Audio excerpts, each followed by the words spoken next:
सभी दोस्तों को नमस्कार। दोस्तों, वीडियो देखने से पहले आप सभी भाइयों से मैं एक अपील करना चाहूँगा कि अपने इस YouTube चैनल को आप सब्सक्राइब अवश्य करें, वीडियो को लाइक करें और वीडियो को शेयर करें।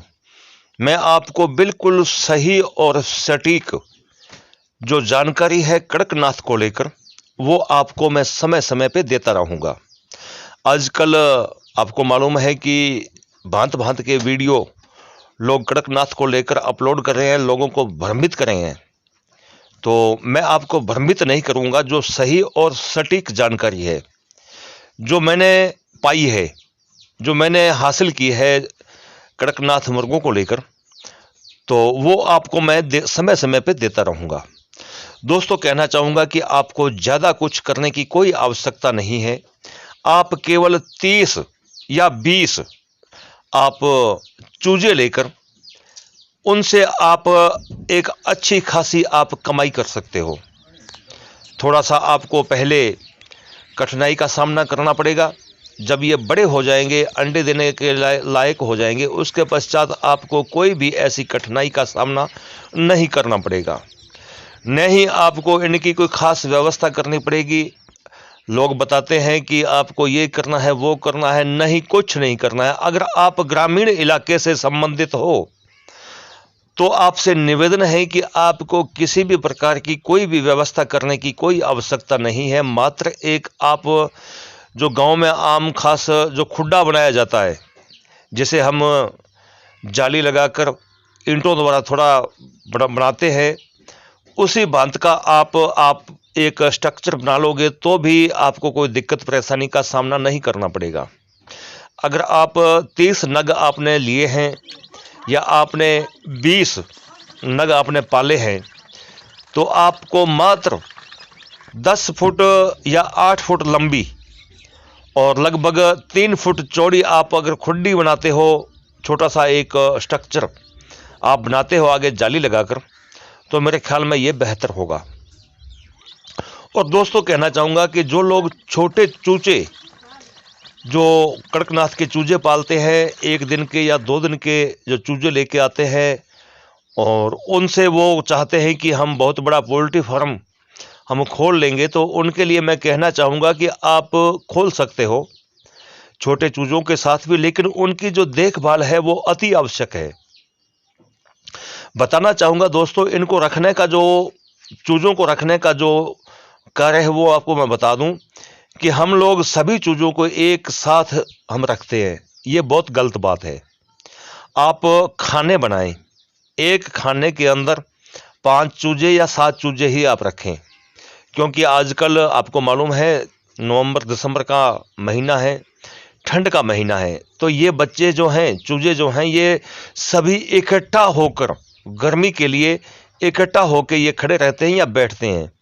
जो इनमें कमज़ोर होता है वो नीचे दबकर उनकी मोबिलिटी हो जाती है, वो ख़त्म हो जाता है। तो आपसे निवेदन है कि 5 या 7 चूज़ों का एक खाना बनाएं, चाहे आप कार्टून में बना लें, और देसी जुगाड़ आप करना चाहें तो जो कूलर होता है, कूलर में आप खाने बना लें, 6 खाने बना लें और 5-5 एक खाने में आप बच्चे रखें। 6 खानों में 30 बच्चे बड़ी आसानी के साथ आ जाएंगे। और सबसे बेहतर और सबसे जो जुगाड़ी तरीका मैं बताना चाहूँगा, ये वही है कूलर वाला। और दोस्तों, कहना चाहूँगा कूलर में कम से कम आप 100 वाट के 2 बल्ब लगाएं।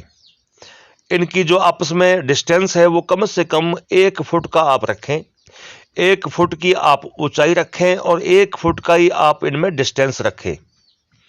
और 2 बल्ब लगाने के पश्चात आपको कोई आवश्यकता नहीं है अलग से इनको गर्मी या हीट देने की। बहुत है, क्योंकि मैंने पाले हैं तो मुझे मालूम है। तो यह सबसे बड़ी बात है। और वही बात है इनके खाने की, छोटे बच्चों की खाने की, तो इनमें आप ऐसा कीजिए, थोड़ी बहुत आप गेहूं लीजिए, गेहूं कम मात्रा में लेनी है, और थोड़ी बहुत आप बाजरा लीजिए, और थोड़ी बहुत आप चावल की जो टुकड़ी होती है, या नॉर्मल चावल लेके भी अपन वो ग्राइंडर में पीस कर हम ले सकते हैं। चावल लीजिए और सेम मात्रा में ही आप मक्की लीजिए। तो इन चारों चीज़ों का आप मिश्रण बनाकर अगर चूजों को खिलाओगे तो यह बहुत बढ़िया फीड तैयार हो जाती है। और जो भाई सक्षम हैं, अगर वो तिल की जो खल होती है वो लेके उसमें डालें तो भी बहुत बढ़िया है। मूंगफली की या तिल की जो खल होती है, जिसे तेल निकालने के पश्चात जो बचता है, उसको अगर आप मिक्स करोगे तो वो भी बहुत बढ़िया है।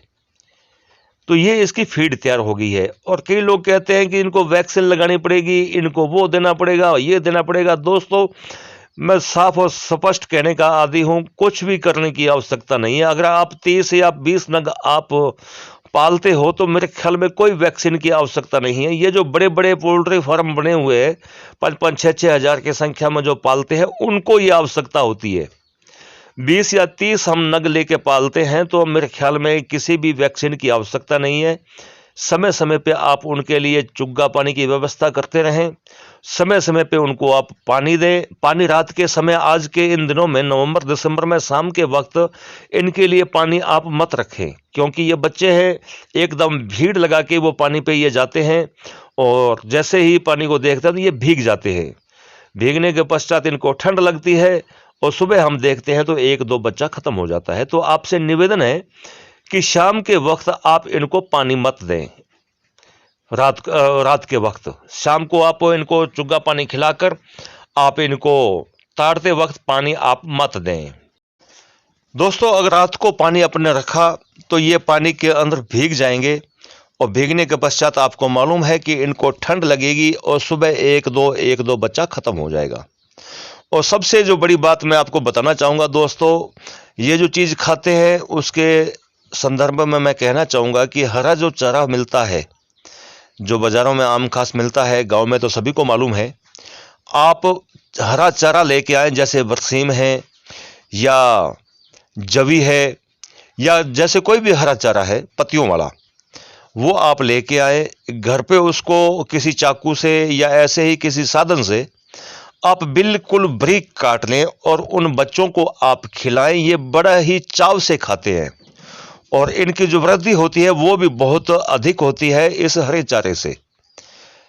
तो फीड मैंने आपको बता दी है, गेहूं, बाजरा, चावल और मक्की, ये आप मिक्स कर ग्राइंडर में पीस कर, जैसे आटे की चकोर होती है उस भांति बनाकर आप अगर बच्चों को दोगे तो बहुत बढ़िया ये इसकी वृद्धि होगी और बच्चे बड़ी खुशी से ये इनको खाते हैं।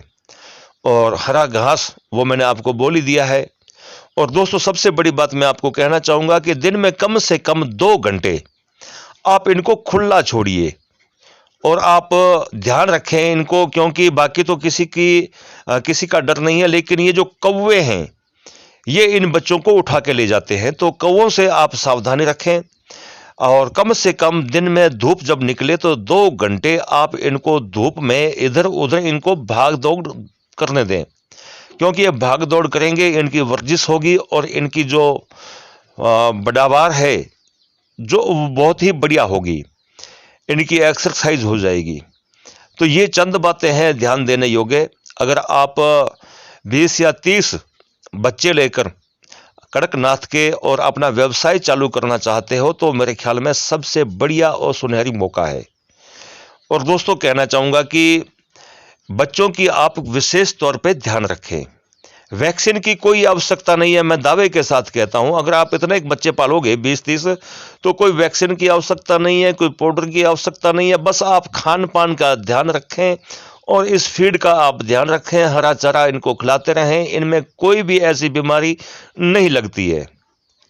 यह बहुत ही बड़ी एक उपलब्धि है कड़कनाथ के लिए, क्योंकि हम बच्चे अगर खरीद के लाते हैं तो उनको पहले से इनकी आंख में एक वैक्सीन डाली जाती है, वो एंटीबायोटिक के तौर पे इसके काम करती है। उसके पश्चात मेरे ख्याल में कोई आवश्यकता नहीं है।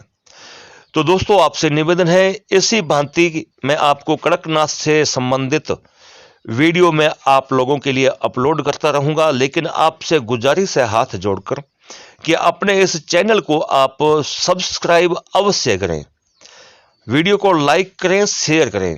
मैं आपको किसी भी भ्रम में डालकर कोई वीडियो नहीं बनाऊंगा, जो भी बात बताऊंगा वो हकीकत और सच बताऊंगा, क्योंकि मैंने खुद पाल रखे हैं। मैं खुद 30 बच्चे लेके आया था और उनकी अभी देखभाल मैं कर रहा हूं और जो भी इनमें घटना घटी है, जो भी मैंने इनको खिलाया है, वो ही आपको मैं बताऊंगा।